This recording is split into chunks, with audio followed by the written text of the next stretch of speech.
Podcast Globalismo, la verdadera amenaza, de Ricardo Martín Almada, 2017-2019. Capítulo 3. ¿Por qué el globalismo es la verdadera amenaza? De Julio César a John F. Kennedy, líderes que crearon monedas independientes de la banca globalista. Novena parte. Voz en off, Miguel Yegros. Sean todos bienvenidos. Abraham Lincoln y los Greenbacks.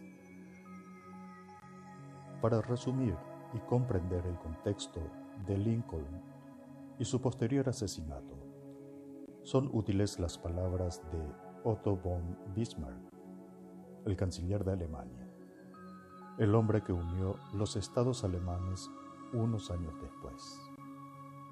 La división de los Estados Unidos en federaciones de igual fuerza fue decidida mucho antes de la Guerra Civil por los altos poderes financieros de Europa. Esos banqueros temían que los Estados Unidos, si permanecían de una pieza y como una nación, alcanzaran una independencia económica y financiera que perturbaría su dominación financiera mundial. Desde Jackson, los bancos nunca dejaron de luchar por crear un banco central en Estados Unidos y siguieron operando con el sistema de reserva fraccional, pese a que estaban aturdidos por el retroceso en su control 25 años antes. Lastimosamente, en lo que falló Jackson fue en no cortar de raíz el sistema de reserva fraccionaria, que fue lo que permitió la lenta pero segura recuperación de los cambistas. La guerra civil o guerra de secesión enfrentó a los estados del norte, la Unión, contra los del Estados Confederados del Sur, que eran secesionistas, es decir, deseaban independizarse de Estados Unidos y defendían la esclavitud. Cuando esta guerra comenzó, los banqueros fueron los primeros que comenzaron a beneficiarse y empezaron financiando al bando confederado secesionista que defendía la esclavitud. Lincoln estuvo posicionado siempre a favor de los estados de la Unión, no tanto por ser contrario a la esclavitud, sino porque siempre tuvo claro que la prioridad era mantener a Estados Unidos de una pieza y no ceder el poder y el control total a la banca. No quería ganar al sur, sino mantener al país unido. Desde el comienzo de su mandato fue una amenaza para los banqueros por sus discursos, tanto que en su ceremonia de asunción al cargo trataron de asesinarlo. A la mitad de la guerra se quedó sin suministro de dinero para financiarla. La banca Rothschild le ofreció créditos, al igual que lo había hecho con los confederados del sur, y con 36% de interés.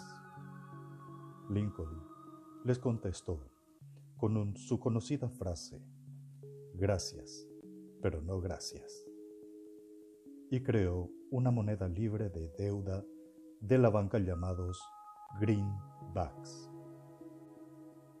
En 1862-1863, Lincoln imprimió $450 millones en nuevos billetes, sin intereses, sin cargo para el pueblo, para distinguirlos de otro papel moneda en circulación.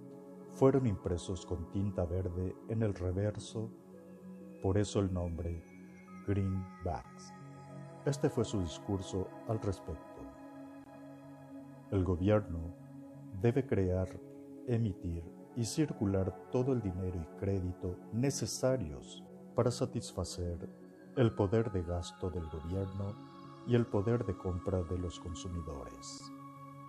El privilegio de crear y emitir dinero no es solo una prerrogativa suprema del gobierno, sino también la mayor oportunidad creativa del gobierno. Mediante la adopción de estos principios, los contribuyentes ahorrarán inmensas sumas debidas a interés.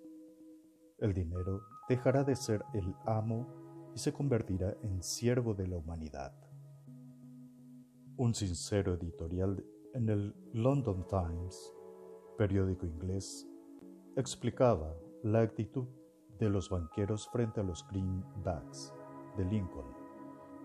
Si esta maliciosa política financiera, cuyo origen está en Estados Unidos, se cristalizara de manera que estableciera que el gobierno se surtiera de su propio dinero, sin costo, pagaría sus deudas y se libraría de ellas. Tendría todo el dinero necesario para llevar adelante su comercio. Prosperaría como nunca antes sucedió en la historia mundial.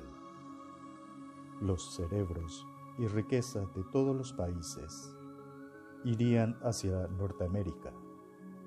Ese país debe ser destruido o destruirá toda monarquía del globo. El conocimiento es riqueza. Muchas gracias por asistir. Voz en off, Miguel Yegros.